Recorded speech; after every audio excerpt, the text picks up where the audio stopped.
रोजा। इत्तेफाक से रोजे से थे, तबलीग के लिए निकल गए, असर की नमाज पढ़ लिया, मुरीद से इरशाद फरमाया, ऐ मुरीद मेरा रोजा है, इफ्तारी तैयार कर लेना ताकि मैं रोजा कुशाई कर सकूं, रोजा खोल लूं। अब मुरीद ने असर की नमाज पढ़कर आग तलाश करनी शुरू किया, माचिस मिल जाए। वो जमाने में कहा माचिस, हमारे बचपन में हमें याद है पूरे गांव में शायद किसी के घर में माचिस, गांव का एक चूल्हा अगर जल जाए तो सारे गांव का चूल्हा उसी चूल्हे से जलता था।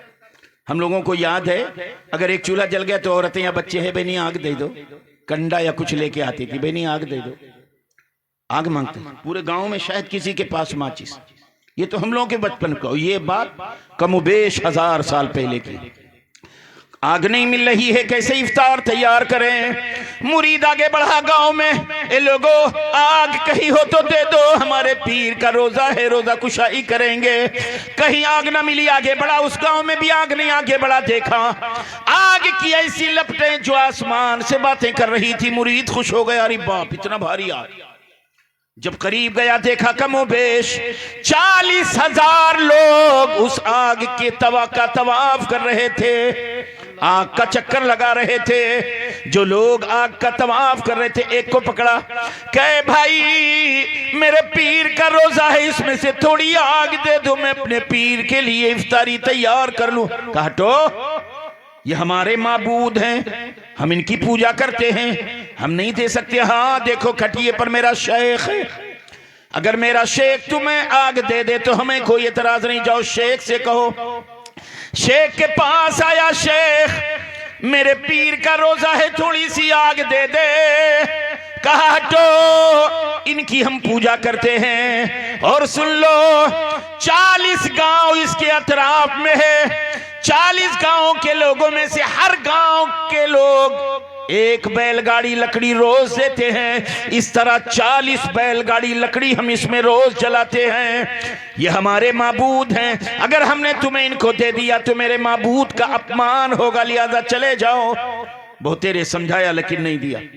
मायूस होकर मुरीद वापस पलटा तो उस्माने हारूनी तशरीफ ला रहे। कहा क्या हुआ? कहा नहीं दे रहा, कह रहा है हमारे माबूद हैं, इनका अपमान होगा। आप तशरीफ लाए, इरशाद फरमाया शेख इस आग की पूजा कब से कर रहा है?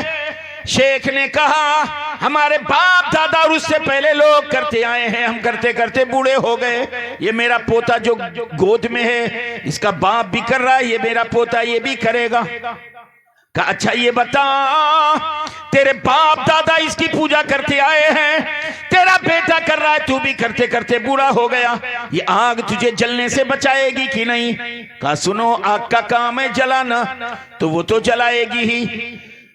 उस्माने हारूनी फरमाते जी नहीं, हम जिस रब्बे आला की पूजा करते हैं वो हमारा रब ताला अगर चाह ले तो ये आग हमें नहीं जलाती है। बात होने लगी तो कहा तू नौजवान कैसी बातें कर रहा है? कहा मैं ऐसी बातें कर रहा हूं, हम उस रब्बे आला की पूजा करते हैं, ये आग चाहे तो हमें नहीं जलाती। फिर वो लड़के की तारीफ किया, लड़के को गोद में ले लिया उस्माने हारूनी ने। बात हो रही है, गोद में लिए हैं, फिर आग की तरफ चले, अपनी जुबान को अपने लब को सजा लिया। कुरान मुकद्दस की आयत करीमा बिस्मिल्लाहिर्रहमानिर्रहीम या नारु कूनी बर्दन व सलामा या नारु कूनी बर्दन व सलामा। पढ़ते पढ़ते आग के करीब, इतने करीब आ गए पूरा मजमा चीखने लगा, ऐ नौजवान तुझे जलना है जल जा, मेरे शेख के पोते को वापस कर दे। चिल्ला रहे हैं लेकिन किसी की हिम्मत नहीं आग के इतने करीब पहुंच जाए। शोर मच रहा है, हंगामा बरपा है। कुरान की आयत करीमा पढ़ते पढ़ते उस्माने हारूनी बच्चे को लेकर आग के शोले में चले गए। ये खबर जब अतराफ में पहुंची, उससे कहीं ज्यादा लोग जमा हो गए। बाहर जुबान पर यही बात भाई इतनी सी बात, नौजवान ने आग मांगी, आग ना दिया तो शेख के पोते को लेकर आग के अंदर चला गया, खुद जल गया, शेख के पोते को जला दिया। अरे खुद जल जाता लेकिन शेख के पोते क्या क्या कसूर। उस नौजवान ने ऐसा क्या किया, सारी निगाहें आग के शोलों में है लेकिन किसी की हिम्मत नहीं आग के करीब भी चला जाए। सारे लोग रो रहे हैं, शेख रो रो कर उसकी बुरी हालत हो रही है, बच्चे के माँ बाप भी आगे रोते रोते बेहोश हो रहे हैं। घंटों गुजर रही है, भीड़ बढ़ती जा रही है। घंटों जब गुजर गए, मुर्रिखीन फरमाते हैं सैयदना उस्मान हारूनी कुरान मुकद्दस की तिलावत करते हुए बच्चे को गोद में लेकर आग के शोलों से बाहर निकल रहे हैं। सुभान अल्लाह, सुभान अल्लाह। लोगों को जब निगाह पड़ी तो आंखें मलने लगी, कहीं मैं सपना तो नहीं देख रहा हूं, कहीं मैं ख्वाब तो नहीं देख रहा हूं। शेख ने देखा तो आंखें मलने लगा। हजरत उस्मान हारूनी बच्चे को लेकर शेख के सामने इरशाद फरमाया, ओ शेख मैंने तुझे कहा था उस रब्बे आला की हम पूजा करते हैं, अगर ये आग वो चाह ले तो हमें नहीं जलाती। देख आग ने मुझे ना जलाया, हम ही को नहीं बल्कि तेरे पोते को भी ना जलाया।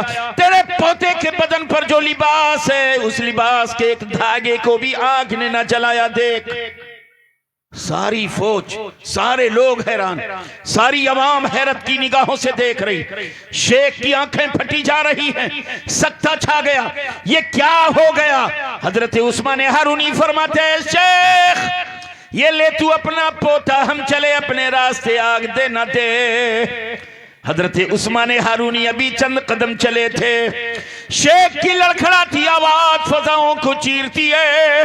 शेख कहता है, नौजवान ठहर जा, आज के बाद जिसकी पूजा हम नहीं करेंगे, जिसकी पूजा तू करता है उसी की पूजा हम भी करेंगे।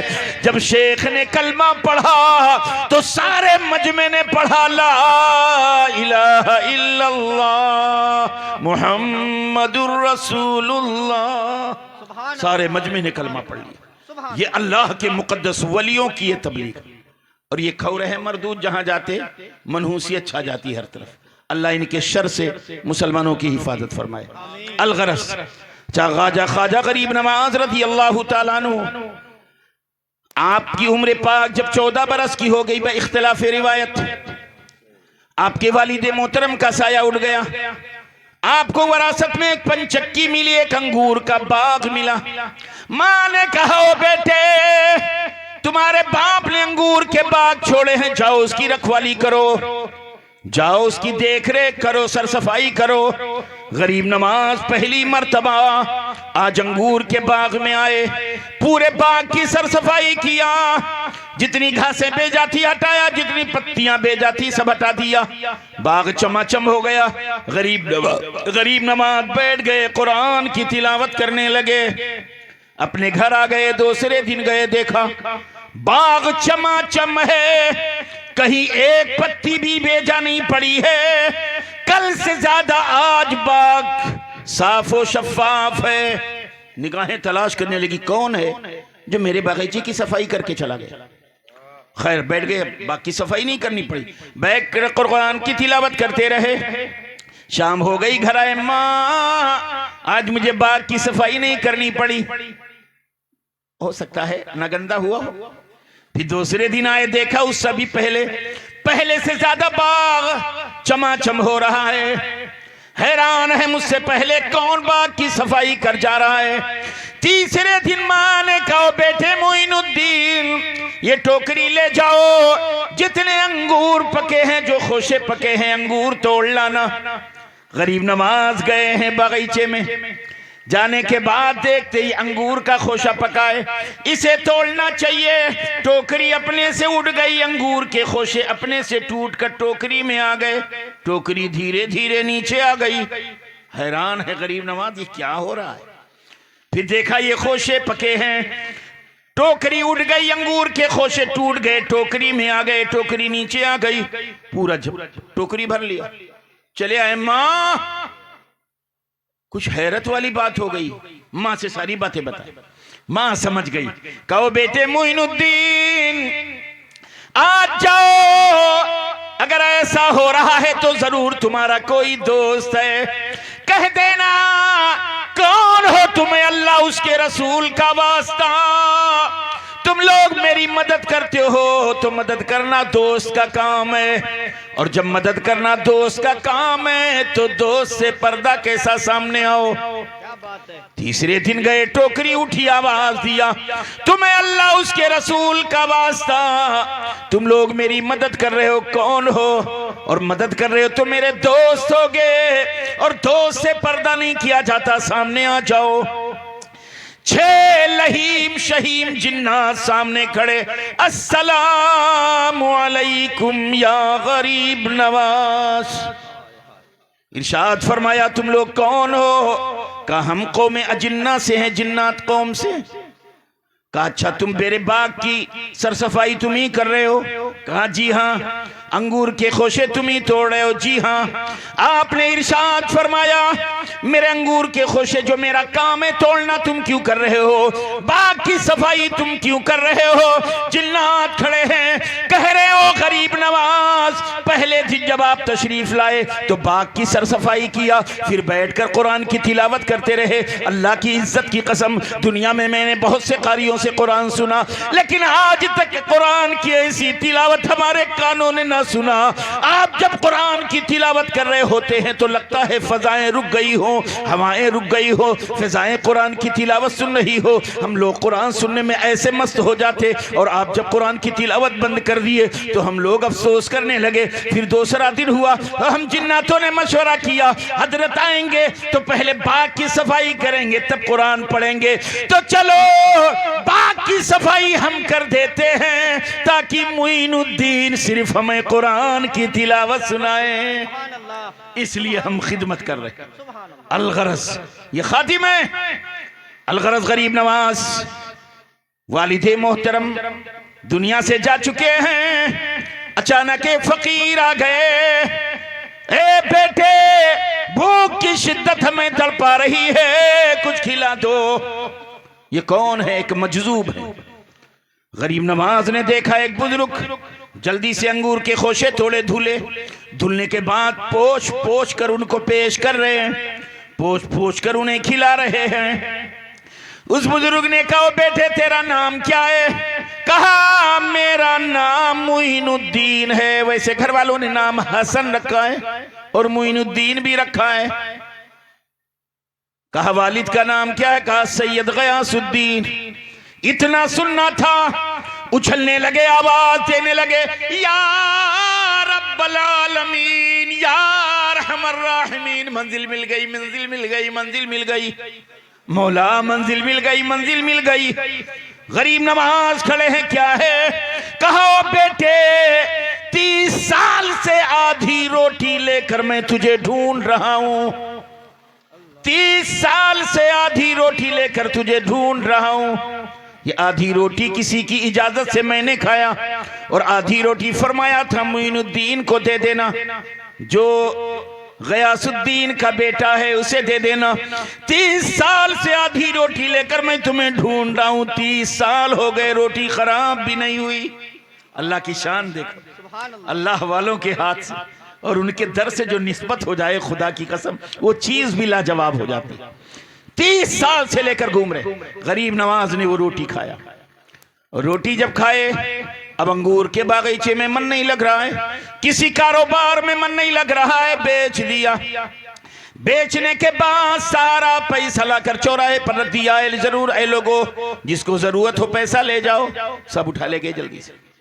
अब गरीब नवाज को ख्याल आया हमें, क्योंकि 1.5 साल के बाद वालिदा का भी इंतकाल होगा। गरीब नवाज, मन यहां नहीं लग रहा, हमें पढ़ने जाना है। कहां पढ़ोगे? इल्म के मराकिज कहां कहां हैं? लोगों ने बताया बगदाद और नीशापुर।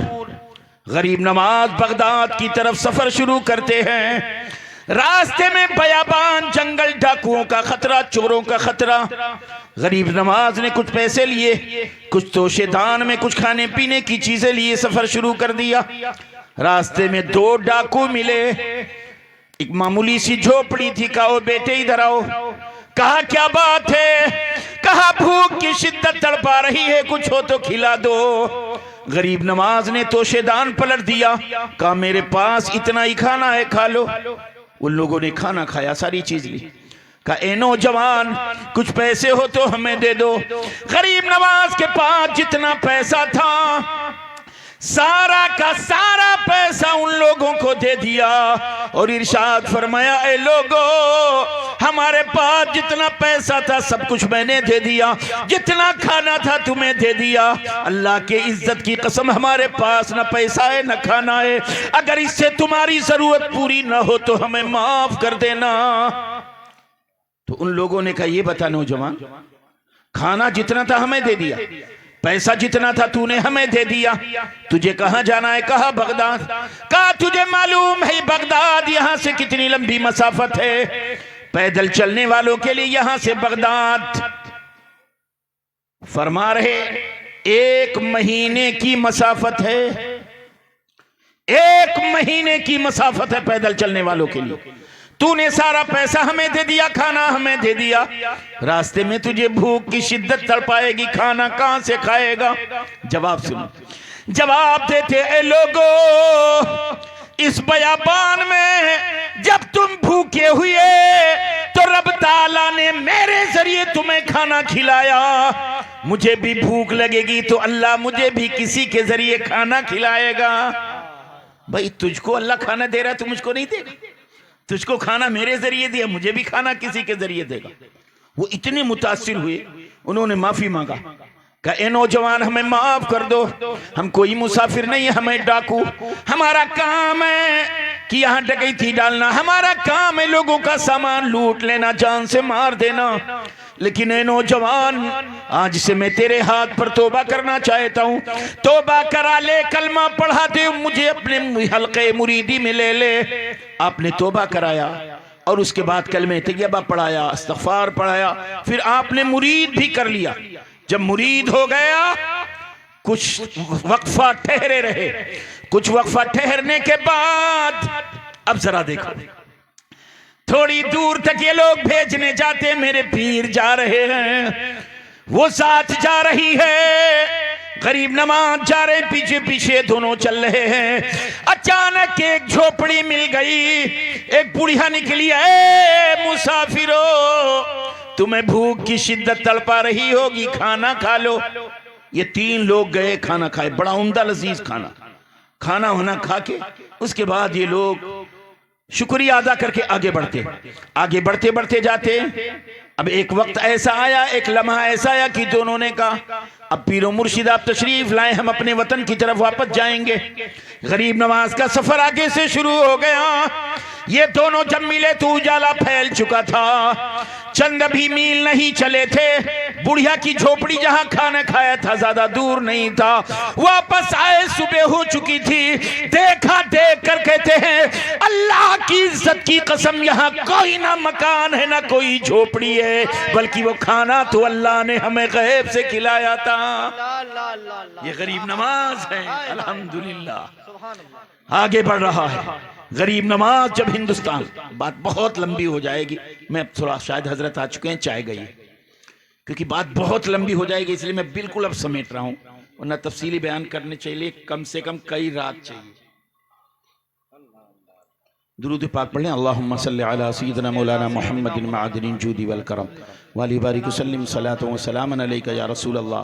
आप बगदाद मोहल्ला पहुंचे, वहां से निशापुर पहुंचे, फिर वहां से लोगों ने बताया चले जाओ मदीना, मदीना तैयबा आ गए, पीरो मुर्शिद से मुलाकात हुई, वहीं आपने जिक्र अस्कार किया, फिर पीरो मुर्शिद ने अता फरमाया, निगाहें उठाओ, अर्श आजम देख रहा हूं, नीचे देखो, तातुस्सरा देख रहा हूं। अब वहां कितने दिन थे? 20 साल तक मदीने में दरसे हदीस देते रहे, 20 साल तक मदीने के मुहद्दिस रहे गरीब नवाज, दरसे हदीस देते रहे। नबी मोहतरम की बारगाह में आ गए, अल्लाह के हबीब ने फरमाया, मुइनुद्दीन तुम्हें हिंदुस्तान जाना है। गरीब नवाज दिन में बेचैन होने लगे, मौला हिंदुस्तान कहाँ है, कैसी आबादी है, कैसे लोग हैं, कहाँ है, किधर है, कुछ नहीं मालूम। दूसरी रात बेइख्तिलाफ रवायत ख्वाब देखा, मेरे आका फरमाते, गरीब नवाज मुइनुद्दीन ये देख, हिंदुस्तान पूरा नक्शा दिखाया, ये है हिंदुस्तान, यहां तुझे जाना है। अल्लाह के दीन की तबलीग करना है, प्यासे लोगों को इश्क व इरफान से सैराब करना है।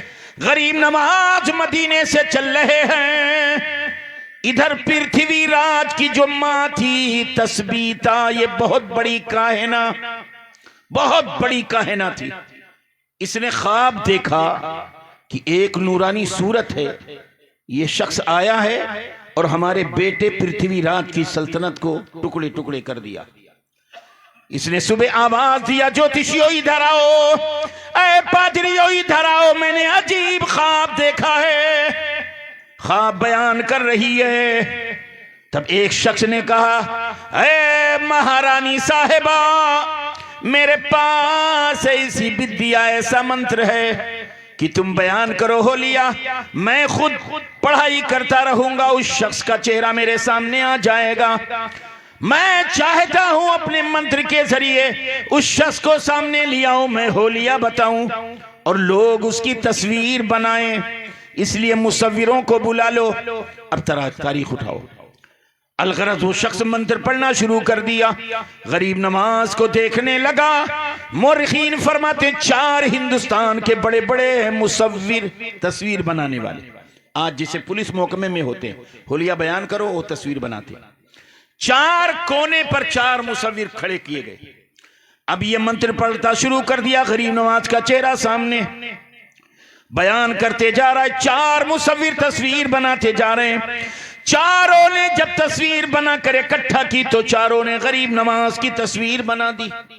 चारों ने हूबहू गरीब नवाज की तस्वीर लोगों को दिखाया, तमाम राजाओं को दिखाया, यही है।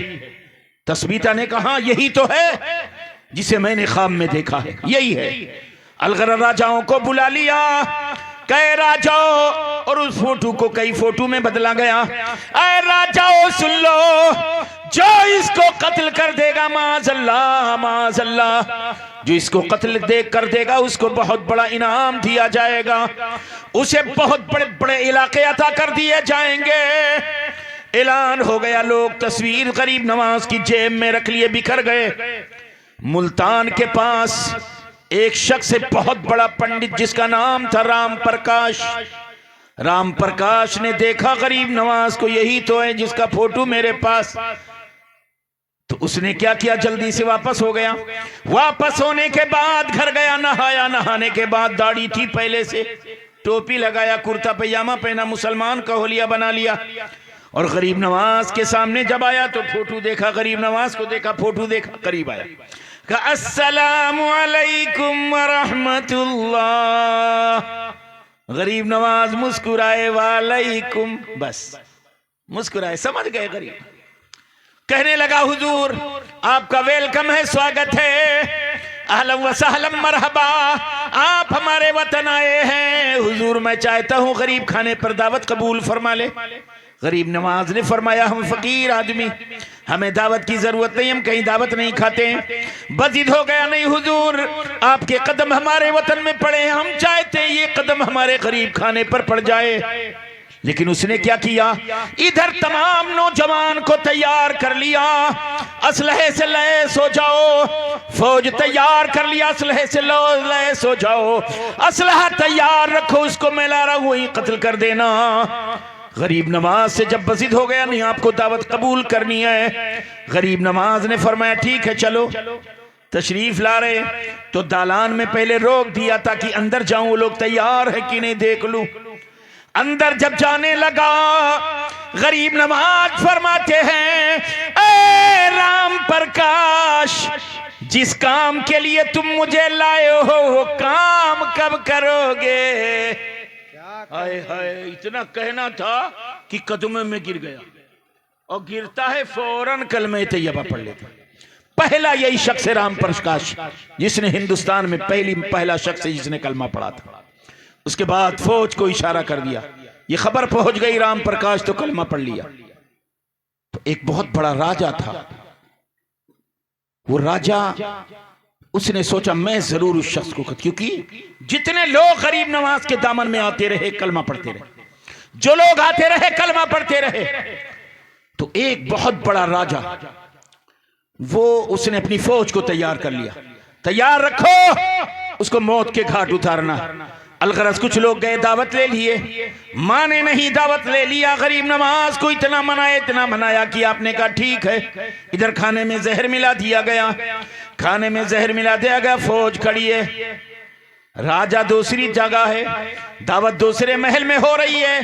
फौज को बता चुका ये फकीर जब मर जाए तो लाश मेरे सामने लाना। राजा वहां बैठा इंतजार कर रहा, लाश आएगी।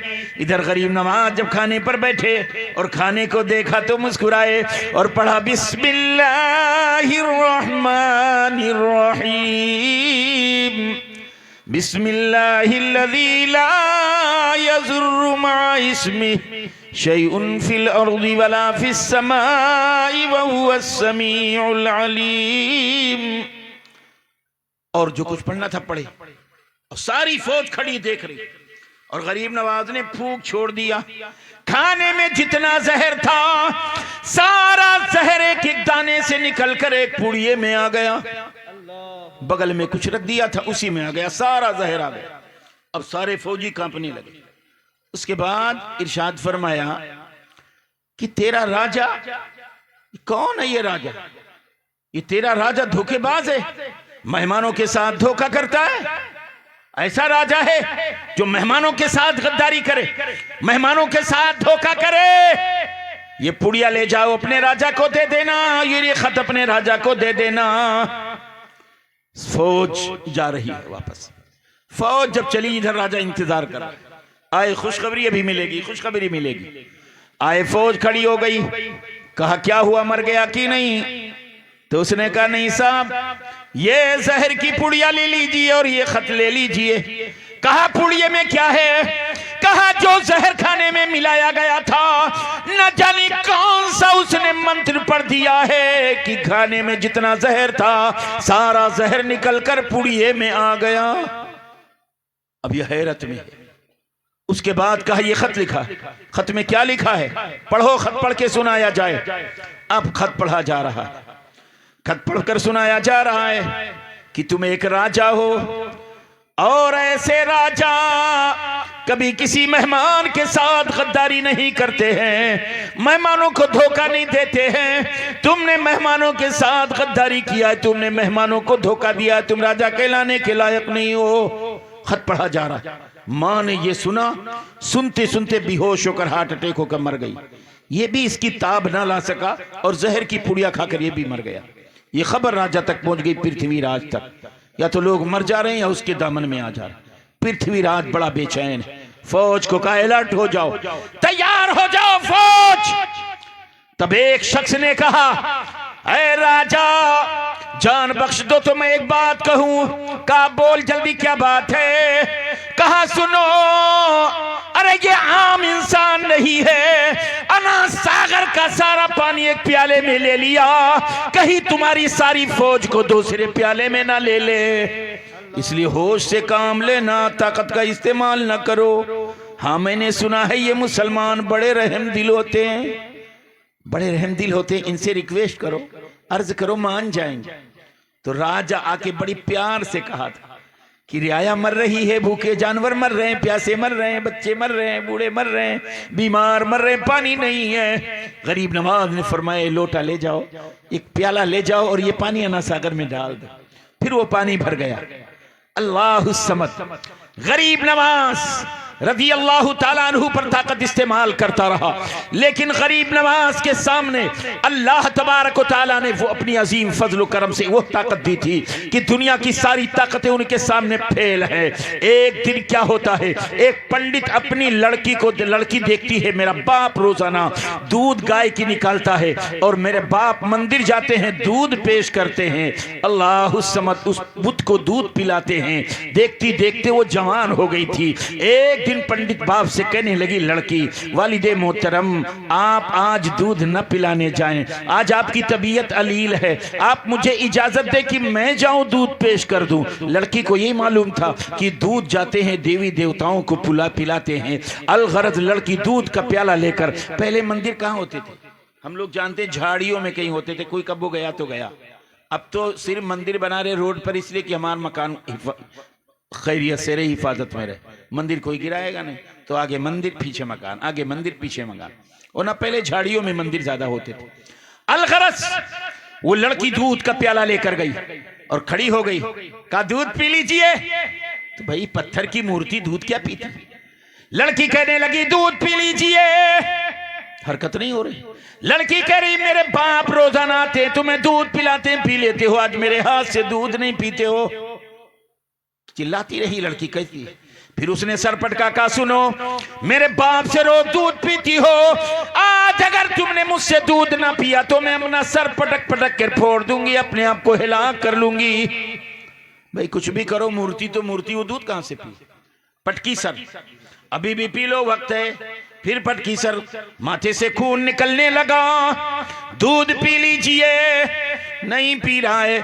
तीसरी मर्तबा जब सर पत्थर पर पटकी, माथे के नीचे, जमीन के ऊपर, पत्थर के ऊपर, और पेशानी के नीचे आ गया हाथ। बेटी ने मुड़कर देखा, लड़की ने मुड़कर देखा, एक बुजुर्ग कहा ओ बेटी ये पत्थर के हैं, ये दूध नहीं पीते हैं। कहा जी नहीं, हमारे बाप रोज इनको दूध पिलाते पीते हैं, आज ये हमसे दूध नहीं पी रहे हैं। मेरी भी जिद है, अगर दूध ना पिएंगे तो अपने सर को पटक पटक कर फोड़ लूंगी, हिला कर लूंगी। गरीब नवाज समझाते रहे, दूध नहीं पिएंगे ये, इनको पीना पड़ेगा, अगर नहीं पिएंगे तो अपने आप को मार लूंगी। जब गरीब नवाज ने देखा बच्ची बजिद है, या तो अपने आप को हिलाक कर लेगी या इनको दूध पीना ही पड़ेगा, तब गरीब नवाज ने उसका कान पकड़ा, इरशाद फरमाया बच्ची बजिद है, क्यों बच्ची से दूध क्यों नहीं पीते हो? मूर्ति में हरकत आ गई, हाथ बढ़ाकर दूध लिया और पी लिया, पूरा दूध पी गई। अब मुर्खीन फरमाते हैं लड़की खुशी खुशी अपने घर आई तो देखा खून से लथपथ। गांव वाले इकट्ठा हो गए, किसी ने इसका मुंह काला किया, किसी ने इसके साथ गलत किया है, झाड़ियों से आ रही है, खून से लथपथ है। बाप आ गया, कहने लगा ओ बेटी क्या हुआ? कहा मैं दूध पिलाने गई थी, दूध पिला के आ गई। कहा दूध पी लिया? कहा का सच बता? कहा मैंने दूध पिलाया है। कोई नहीं मानता, गांव वाले भी कहते दूध पीते ही नहीं हो, तो ये झूठ बोल रही, किसी से मुंह काला कराई है। बाप ने कहा तू झूठ बोल रही है, वो दूध नहीं पीते हैं। लड़की कहती है लेकिन मैंने दूध पिलाया, मुझसे पिए हैं। पूरे गांव के लोगों ने कहा अगर पिए तो फिर पी लेंगे। कहाँ पी लेंगे? कहा चलो मेरे सामने पिला कर दिखाओ। बाप आ रहा है, गांव के तमाम लोग आ रहे, बड़ी भीड़ आ रही है। लड़की दूध लेकर खड़ी हो गई, लीजिए दूध पी लीजिए। कहां से दूध पिए? लीजिए दूध पी लीजिए, लीजिए दूध पी लीजिए। जब कोई हरकत ना हुई तो लड़की ने मुड़कर कहा अगर आप दूध नहीं पीते हैं तो मैं जा रही हूं कल वाले बाबा को बुलाने। इतना सुना था कि हरकत आ गई, दूध पी लिया। अब उन लोगों ने कहा कौन बाबा? किस बाबा के कहने से दूध पी? का मैं नहीं जानती। कैसे है मैं नहीं जानती, किधर गए मैं नहीं जानती। वो भीड़ तलाश करने लगी, गरीब नवाज मिल गए। सारे लोग कहने लगे अब मैं उस पत्थर की पूजा नहीं करूंगा, तुम्हारी पूजा करूंगा। गरीब नवाज ने फरमाया तुम हमारी पूजा न करो, बल्कि इस पत्थर को, हमको, आपको, सारी कायनात को जिसने बनाया उस रब्बुल उला का कलमा पढ़ लो और पढ़ो ला इलाहा इल्लल्लाह मुहम्मदुर रसूलुल्लाह अस्तगफिरुल्लाह रब्बी मिन कुल्ली ज़ंबि व अतूबु इलैहि। अस्सलामु अलैकुम व रहमतुल्लाह।